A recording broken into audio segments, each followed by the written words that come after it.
Okay, here's how to input your custom macros from an iPhone onto the MyFitnessPal app. Open the app. It'll default put you on the home screen. Go to the bottom right corner and touch More with the 3 dots. Then touch Goals with the target icon.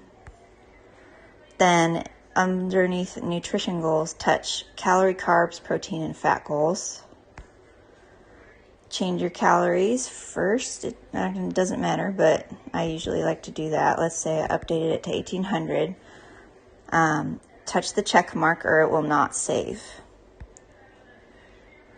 Touch carbs or protein or fat percentage and it'll take you here. Adjust them as needed. This is what mine are, and you touch the check mark to save.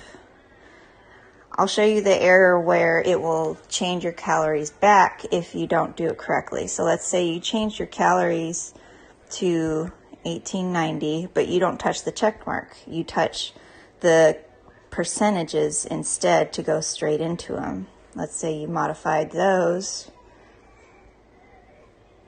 Touch the check mark there. Your calories reset. It switched back. So you have to make sure each time you update the calories, touch the check mark, and you'll get the circle icon just for a moment there showing you that it's saved. Now I have to fix my percentages.